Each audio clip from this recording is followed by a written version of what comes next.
Komisi Pemberantasan Korupsi atau KPK mengeksekusi putusan etik Dewan Pengawas atau Dewas KPK terhadap 78 pegawai terkait pungutan liar atau pungli di rutan KPK.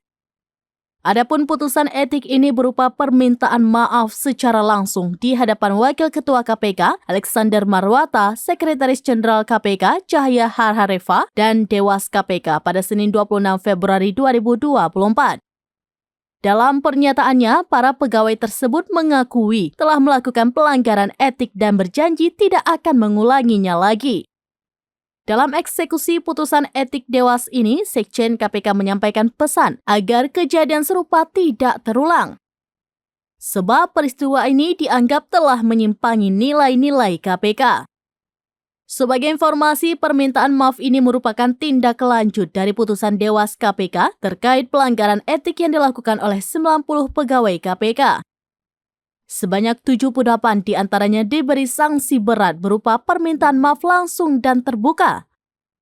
Sementara itu, sebanyak 12 orang lainnya diserahkan ke Sekjen KPK karena pelanggaran etik yang dilakukan terjadi sebelum Dewas KPK terbentuk. Aksi pungli ini dilakukan setiap bulannya dalam rentang waktu 2018 hingga 2023. Pungli dilakukan guna meloloskan para tahanan membawa berbagai barang-barang yang dilarang di rutan seperti ponsel.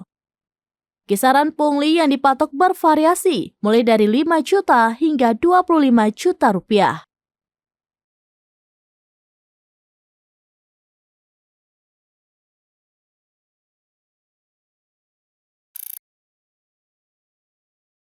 Download Tribun X sekarang, menghadirkan lokal menjadi Indonesia.